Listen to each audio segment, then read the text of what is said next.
Do you want to learn more on how to put money to work in regenerative food and agriculture? Follow our video course via investinginregenerativeagriculture.com/course or in the links below. Now, on to the podcast. You're going to listen to an interview with Szabo, Director of Constructive Capital at Dr Bronner. We discussed what a soap company is doing in the regenerative agriculture space and why they are, as a non-food company, actually got so much involved and are at the forefront of this movement. Les is going to explain why it makes so much sense and why they don't want to be anywhere else at this moment. Welcome to another episode of Investing in Regenerative Agriculture, Investing as if the planet mattered. A podcast show where I talk to the pioneers in the regenerative food and agriculture space to learn more on how to put our money to work to regenerate soil, people, local communities and ecosystems while making an appropriate and fair return. Why my focus on soil and regeneration? Because so many of the pressing issues we face today have their roots in how we treat our land, grow our food and what we eat. And it's time that we as investors, big and small, and consumers start paying much more attention to the dirt/soil underneath our feet. Before we get started, I've been recording these interviews next to my day job, and I will definitely continue to do so and release about an episode a month. But at the same time, I would love to take this further, share more interviews. There are many more stories to share on investing in regenerative food and agriculture. More depth, improve the quality, maybe even doing some video series. So I started a Patreon community, which makes it easy to support creators like myself. If these podcasts have been of value to you, and if you have the means, I invite you to support me and make this happen. For more information, please find the link to my Patreon account in the description below. And now, without further ado, the interview. Enjoy! Welcome to Investing in Regenerative Agriculture, Investing as if the planet mattered. I'm Koen van Seijen, your host. Today I'm joined by Szabo, Director of Constructive Capital at Dr Bronner, the top-selling brand of natural soap in North America. Les oversees business development activities for the company, which includes impact investing, philanthropy, and commercial support of Dr Bronner's global supply chain projects. Welcome, Les. Thank you very much for inviting us. And to start with a personal question, which actually is in two parts. One, how did you personally get into this space of natural cosmetics and regenerative agriculture? And of course, I would love to hear also how Dr Bronner's, from a soap company, started as a soap company, but also is now really looking at this regenerative agriculture space. I think that your audience is both European as well as North American. So maybe just a bit in terms of backstory here. The company is family owned and operated. It was founded by Emanuel Bronner in 1948. And it was actually founded as a religious nonprofit, but the IRS didn't agree with that designation.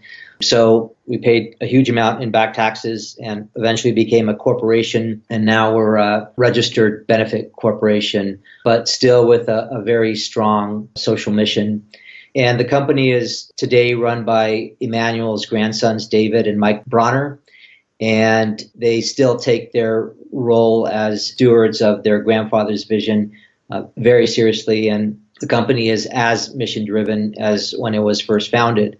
Today, we give away roughly 40% of our profits, equivalent to about 8.4% of our revenue, to activism and philanthropy. This last year, in 2016, that translated to about $9 million. And we have a number of key issue areas that we focus on. And regenerative agriculture is one of our most important issue areas. But also, the other areas that we focus on in terms of our giving include animal advocacy, the environment, drug policy reform, and also criminal justice reform. And historically, most of our giving has been via 501c3 activity as well as C4 activity in the political realm. And sorry, just for the European audience, what does that mean? C3 is a registered nonprofit, and a C4 is also a nonprofit, but it is focused more on political and policy work. So we've been doing impact investing via our own supply chain since mid-2000s, but the philanthropic investing really outside of our supply chain is relatively new for us. And we could talk about examples of both if that's interesting. Yeah, definitely. I think that the journey of the company starting to I think how agriculture got into the company seems to be through the supply chain, right? There was the the trigger to look at that system? Because you are, of course, taking supplies from somewhere, and usually somewhere from a farm. Was that the trigger that led to a focus on how we treat the land and all the people on it? We use predominantly agricultural raw materials for our soaps and our personal care products, and that includes coconut oil, palm oil, olive oil as the main fatty oils. And then we also have, based on our different fragrances, we use many different essential oils, peppermint being the largest volume just because that's the most popular fragrance that we sell.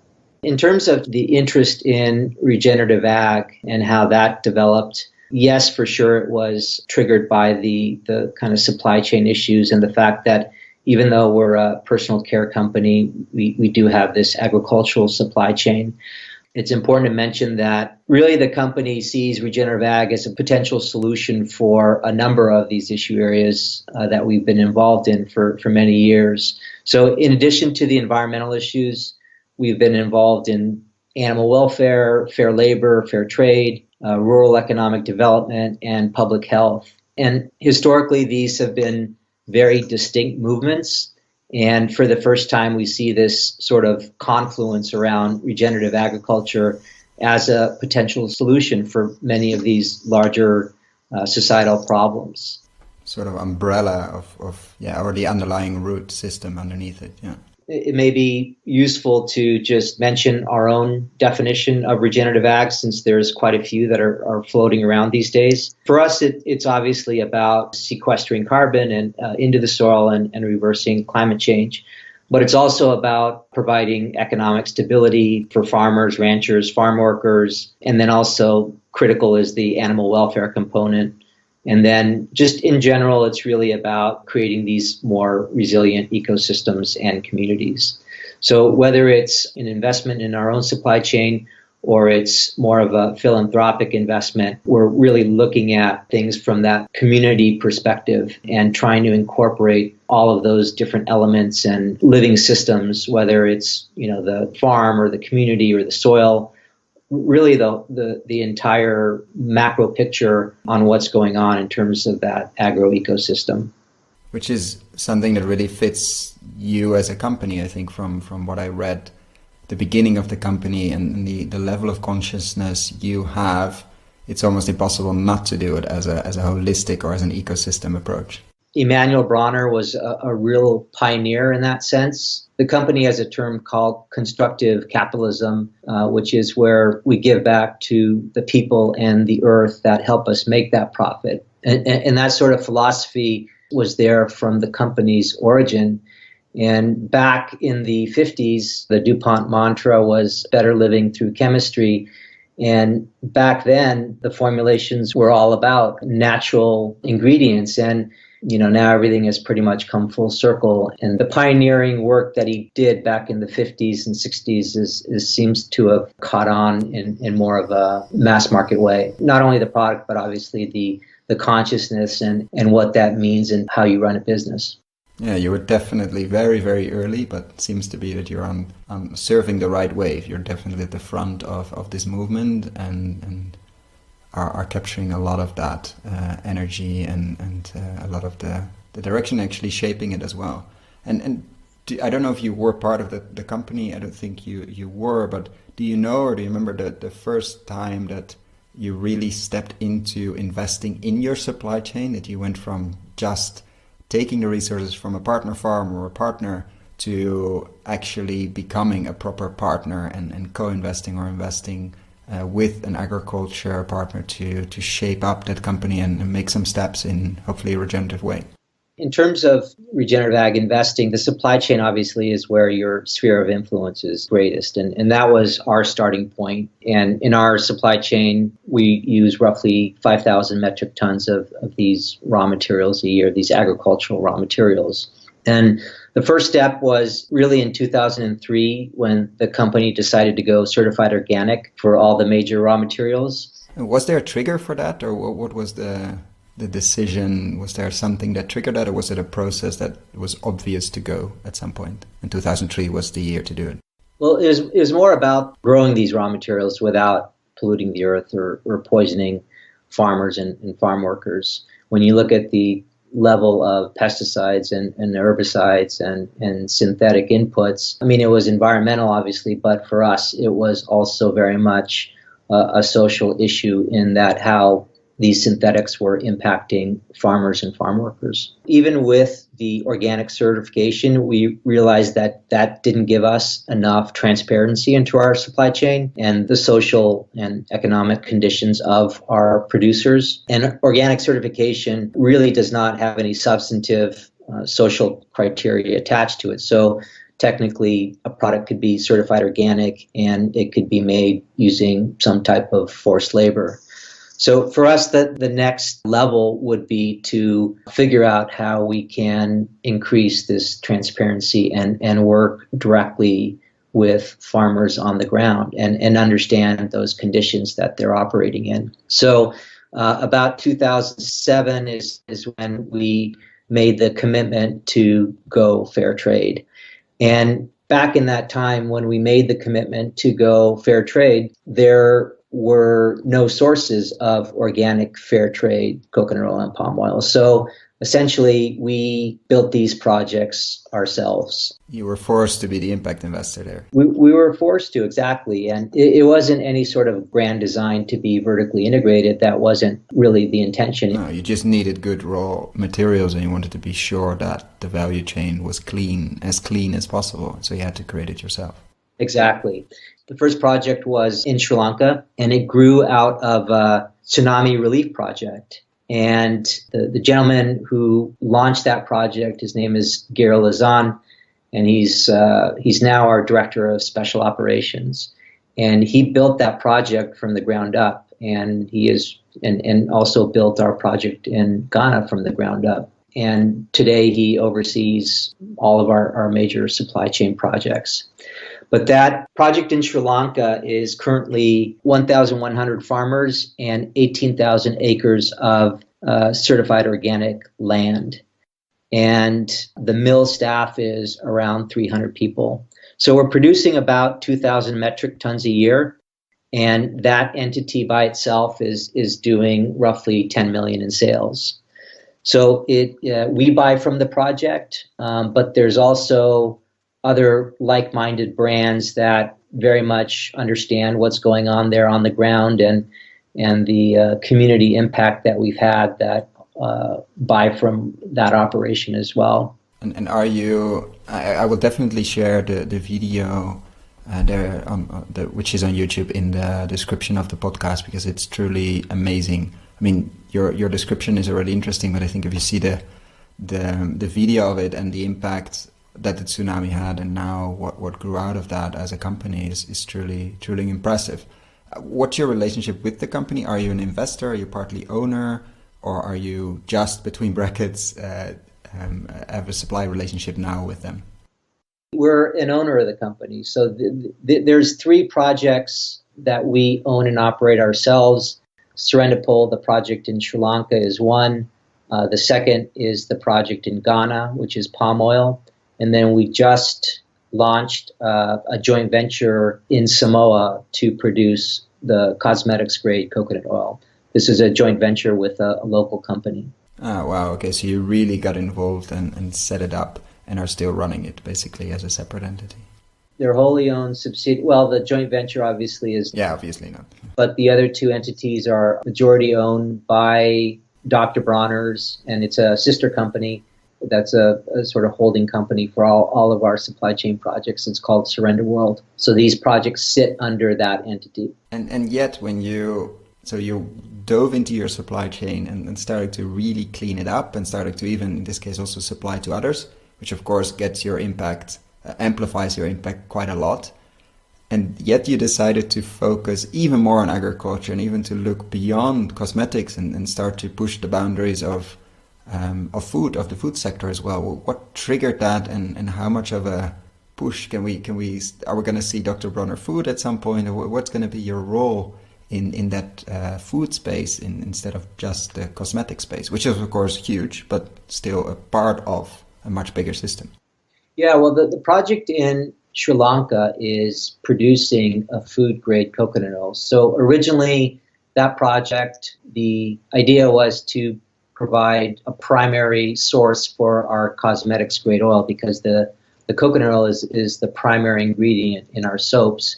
But because the capacity of that operation was so significant, we realized we had the opportunity to do food grade oil as well. And the whole sort of coconut oil trend was just taking off.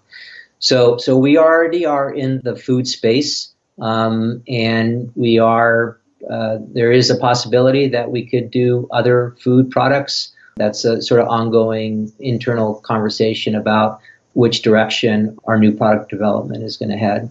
Because you mentioned food grade oil and cosmetic grade oil, what's the difference? Because the Szabo one is going to do cosmetic grade oil, right? Is there, which one is more difficult to get? Is it the food one or the cosmetic one? Or depends it on the coconut? The food grade is virgin coconut oil. So that's a much higher quality product. Okay. And the cosmetics grade oil is produced and then refined. And if you look at the impact investing ecosystem, which you are part of because you are also an impact investor, and what do you see the role could be for impact investors that are hopefully all listening to this podcast that want to get into the regenerative agriculture space? And you are a family company, family-owned company. I don't think there are any plans, but correct me if I'm wrong, to get impact investors or any type of investors into the company. But do you see a role in the ecosystem that you are part of for impact investors? And if yes, what would that role be? Yeah, we definitely are beginning our journey in terms of projects that are straight impact, like I said, philanthropic investing, which is separate from our own supply chain. I could just mention a couple of the projects that we're working on right now. One is with White Oak Pastures. Will Harris, the owner, is one of the top regenerative livestock farmers in the country. He's amazing. I mean, he has an incredibly high bar operation on so many levels. On the ruminant side, everything is grass-fed, grass-finished. So Will is the only farm in the country that's Step 5 plus on global animal partnerships, animal welfare rating system. Oh, wow. I mean, he is very much thinking in terms of this larger ecosystem, in terms of animals, in terms of the soil. His soil organic matter has gone from less than 1% to as much as 5%. So he's improved the soil fertility immensely. And we saw an opportunity to work with him. There was one that we identified mutually that we thought we could assist in, which is the animal feed question. On the ruminant side, you have lots of momentum with grass-fed beef, and you have really great work being done by Cienega Capital and Tomcat Ranch and Armonia. These impact investors have done a lot to create the right infrastructure for growth in the grass-fed beef sector. And I think the growth is around 25-30% a year, and it's up to 5 or 6 or 7% of total beef purchases in the U.S. So there is momentum there. And I think from a consumer perspective, it's the idea of grass-fed beef is pretty straightforward. And yes, there are issues related to certifications and standards, and you do have some players that are cheating.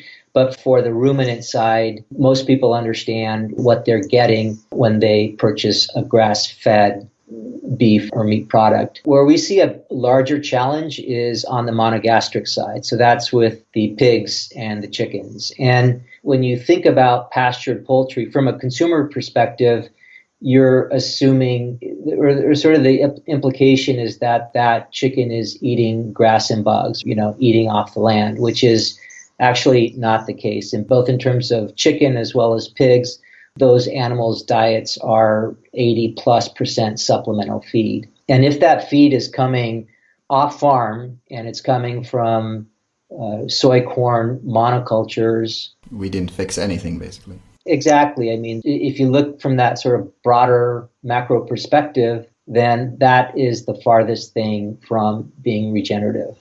And so what we're working on with Will right now, because his chicken and pig feed is from off farm, it's from a conventional source in Georgia. We'd like to see, and Will would like to see as well, full holistic kind of closed loop system in terms of his operation.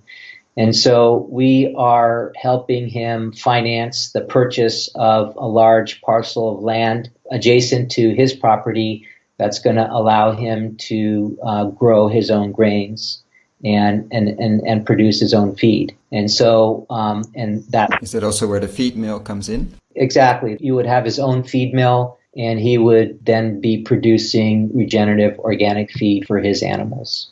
Oh, wow. Yeah, it's extremely interesting. A lot of people, like you mentioned, seem to forget that pigs and poultry are not necessarily grass eaters or cannot feed themselves only with bugs. And I actually had Emmer & Co., the founder Jesse, on the podcast, I think half a year ago. I mentioned that as one of his biggest challenges. They are selling poultry of regenerative farms and heritage poultry, and the feed issue and not being able to purchase the feed you want or produce the feed you want, but in this case purchase it, is really holding him back on that journey of regenerative agriculture.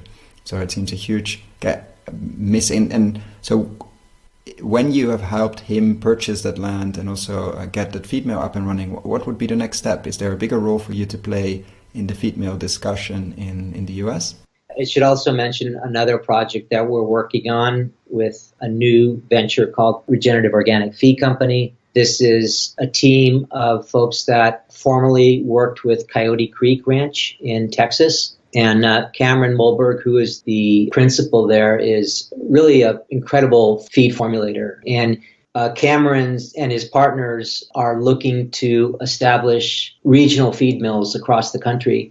So the first one would be in Georgia, the second one would be in California, and this is all based on regenerative organic principles and practices. So that's a separate investment from our project with Will, but we see the need for more economic, but at the same time regenerative organic feed, because there are a lot of pastured poultry operators who want to make that switch to organic regenerative, but right now they just can't afford it. Yeah, no, definitely. I mean, somebody has to supply this as well, which is extremely interesting. And is that a place, or not maybe these specific projects, but in general projects like these that you will, I'm sure, will develop and keep developing many more of these? Are those places where you would like to work with impact investors, or maybe already are working with outside impact investors? Yeah, the regional feed mill project, we're already working with other impact investors on that project.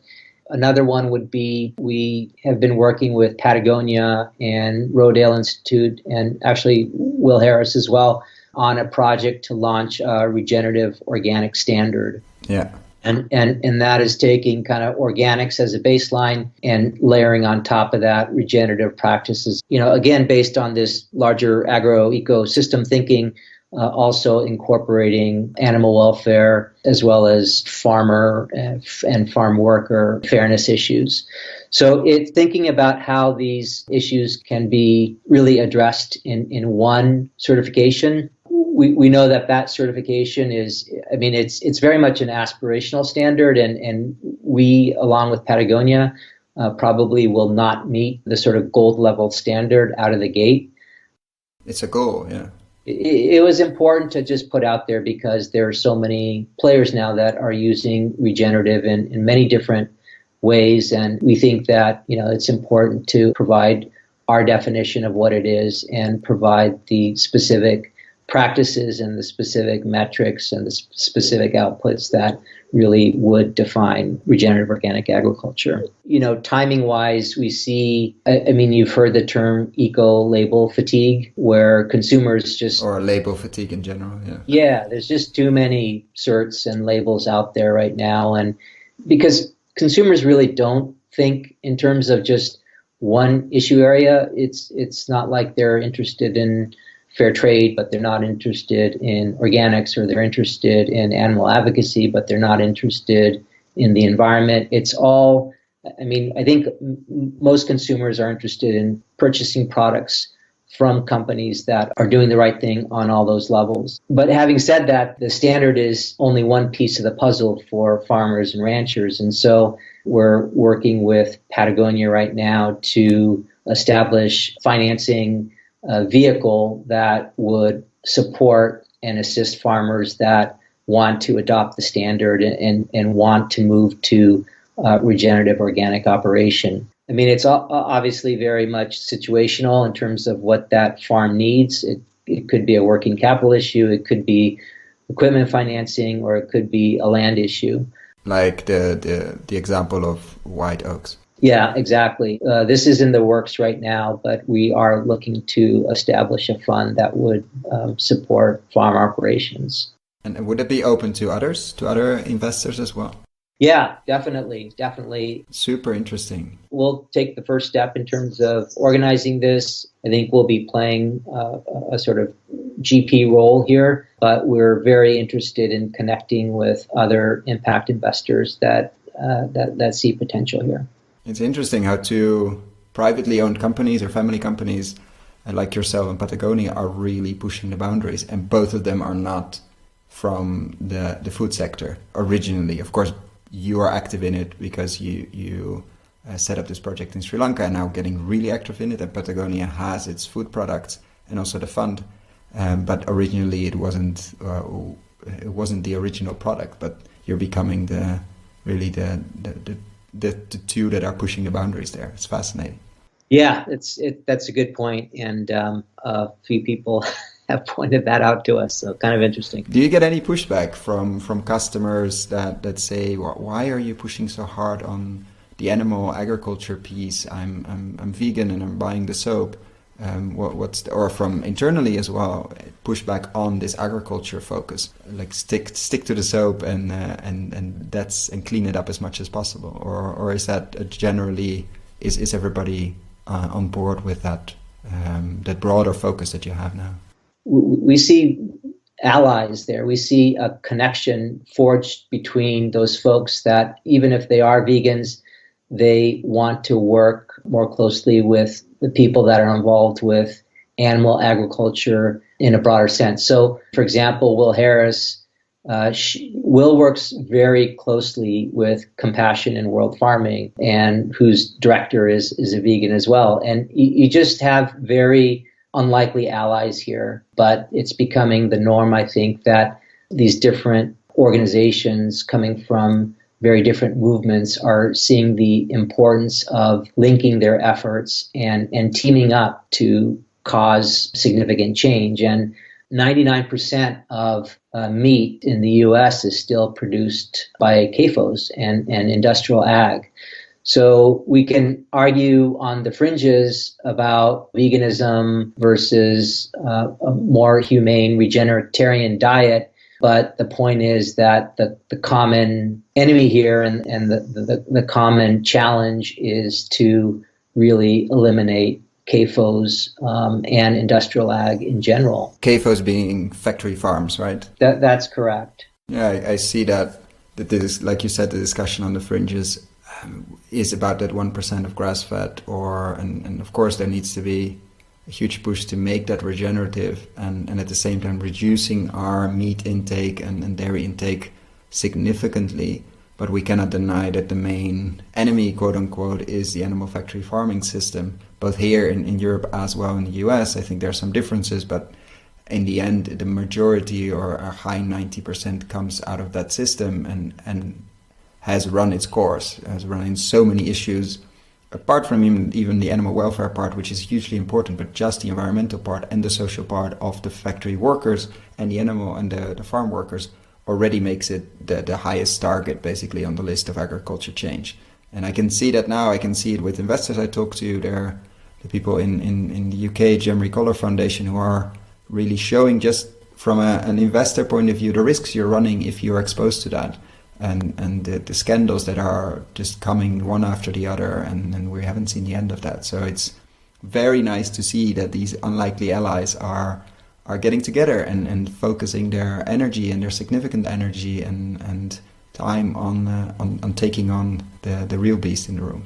You know, depending on which study or research you reference, food systems and agriculture contribute somewhere between 20 to 40% of total GHG emissions globally. And as Paul Hawkins stated, these industries have the greatest climate change impact, both as as a source of the problem and as well as a potential solution. That's exactly the reason I'm doing these podcasts. That's the biggest leverage point we have, or the biggest node in the system.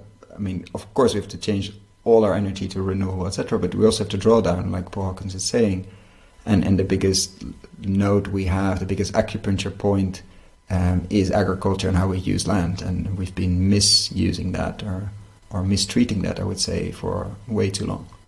If you look at the Project Drawdown book, it lists the 100 most impactful solutions to global warming. Of the top 20, 8 are food and agriculture related.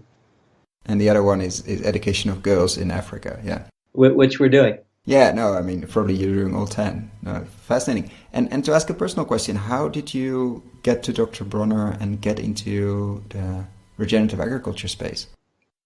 My wife and I were part of a founding team that launched a hemp food company back in the early 2000s. And through the hemp food company, we developed the first hemp protein powder and the first hemp milk. And Bronner's has been supporting the legalization of industrial hemp in the U.S. for many, many years. So that's how we connected with the Bronner's. And I was also part of an apparel manufacturing company. That was really my primary day job. And we ended up selling the hemp food company. And then my wife started working for Dr. Bronner's, and she's now marketing director. And I was continuing working with my apparel manufacturing company, and then my partner was diagnosed with cancer and passed within 3 months, and I sort of stepped back from everything and was trying to kind of figure out next steps. And I was lucky enough to get to be involved with a consulting project for Bronner's on the supply chain front.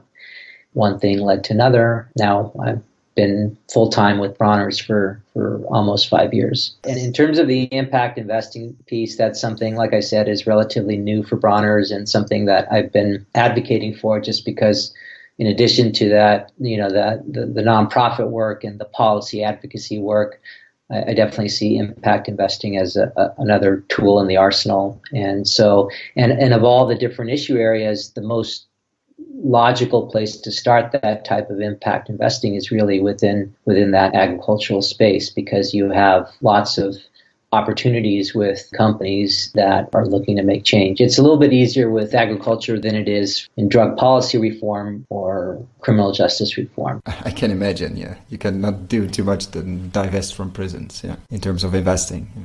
Yeah, I mean, it's really just a timing thing. It worked out really well, and I feel very, very privileged to be doing this kind of work, and also working for a company like Bronner's. They're pretty unique. I spent my entire career working on my own with my own entrepreneurial ventures. This is the first time I've worked for a company, and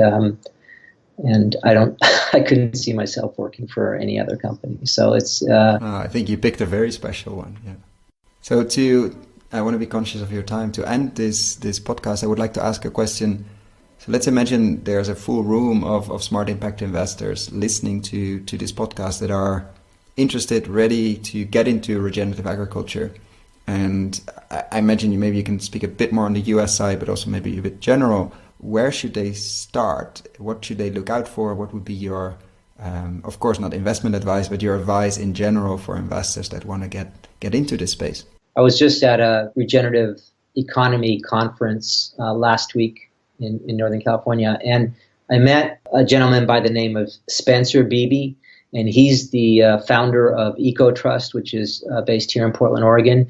And he mentioned this idea of place-based investing. To me, it really resonated, just because when I look at our supply chain projects, and I look at even projects like White Oak Pastures, it's very much about looking at that entire living system on a case-by-case basis. And rather than thinking in terms of portals or industries or asset classes or anything else, think about what's going on with that particular locale, and what are the elements, and how can we grow the capacity of that system to evolve and become more resilient, more biodiverse, more healthy, more value creation overall. And so it just struck me that, when we think about impact investing, in many situations where we're sort of segmenting things in a very traditional way.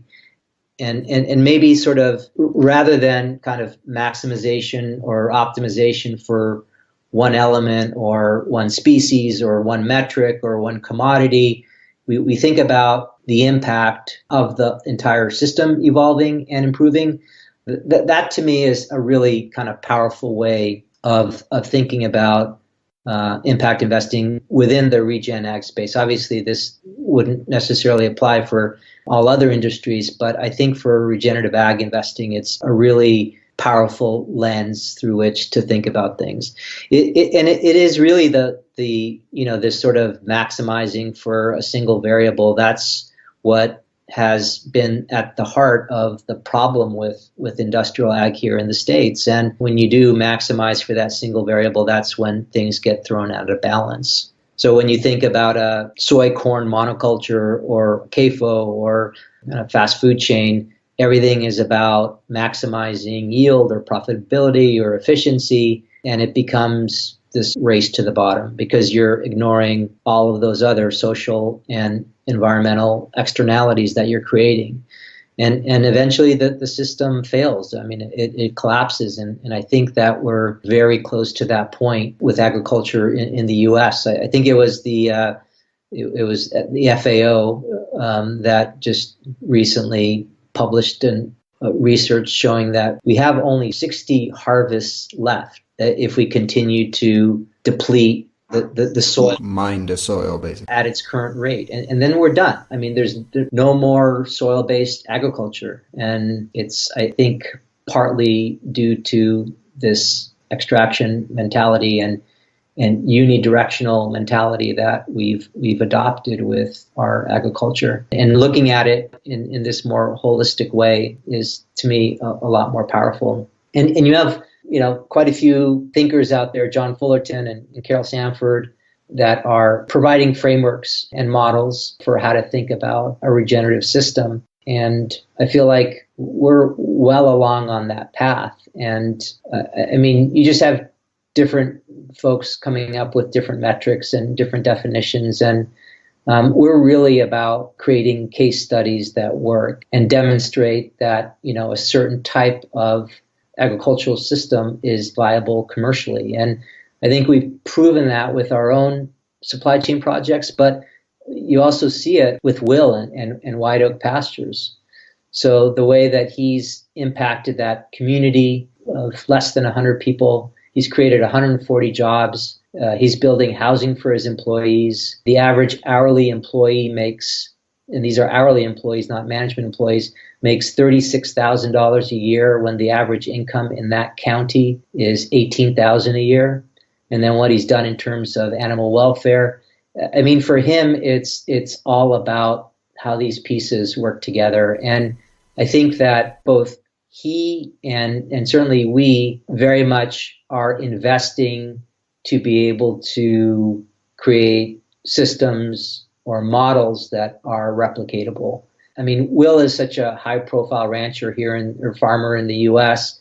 that I think that if we can close the loop on the feed issue, then that's something that we want to be able to prove to other farmers and other natural product companies, food companies, as well as consumers, that this is doable. And it's very much open source.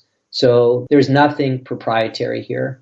We, in our projects, welcome the opportunity for anybody, and we've had our closest competitors come and visit our operations, and we're happy that when that happens, and I'm sure Will is happy to have visitors come and see what's going on his farm, and so how do we roll this out, and how do we take this and repeat it and repeat it over and over and over again? To get from that 1 to 99% is going to require a lot of work. Yeah. I should say we are doing our impact investing, but there's other kind of nonprofit ventures that we're supporting as well. Gabe Brown, who is probably the top crop regenerative farmer in the country, and he's supporting us on the project with Will. Will is a livestock guy, and Gabe is coming in and helping us develop the right sort of rotations and the right sort of stocking densities to make this project work with Will.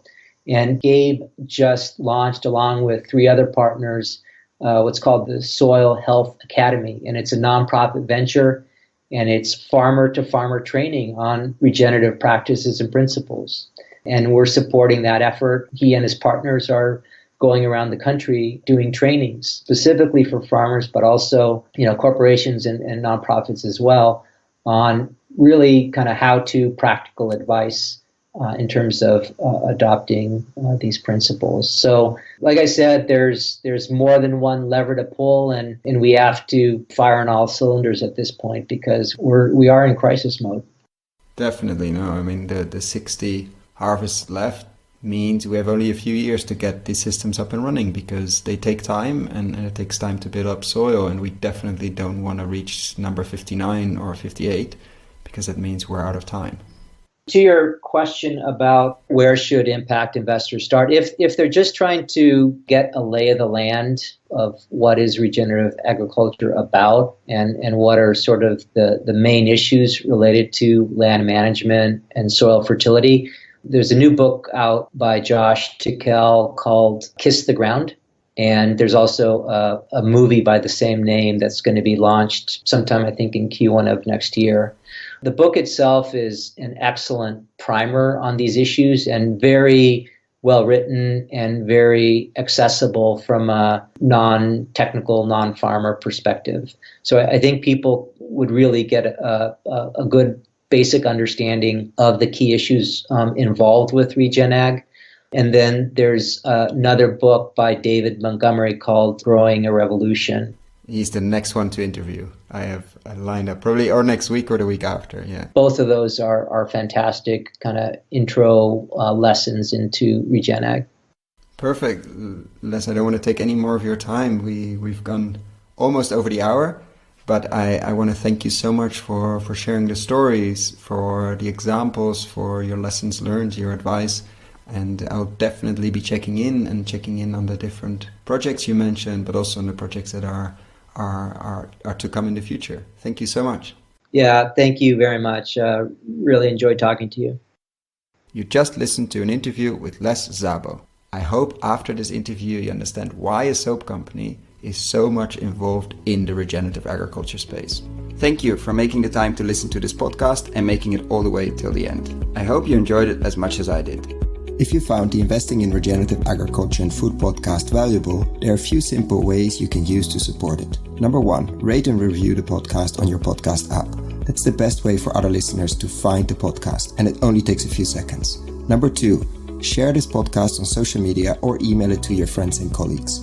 Number 3, if this podcast has been of value to you, and if you have the means, please join my Patreon community to help grow this platform and allow me to take it further. You can find all the details on patreon.com/regenerativeagriculture or in the description below. Thank you so much, and see you at the next podcast.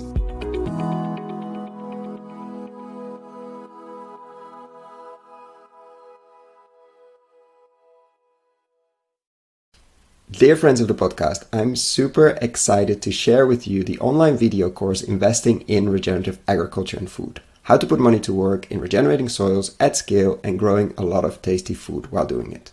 Why are we doing this course? After 100 interviews and more than 100 hours of audio asking the question how to put money to work in regenerating soils, and have been following the space since 2011 and recording these podcasts since 2016, we thought it was time to share our lessons learned. What have we seen in the space over the last years? How have we built our decision-making framework? What to focus on with the podcast? How have we picked interviewees? And what questions should you ask? What is happening in the space? What should you read? What should you listen? What should you watch?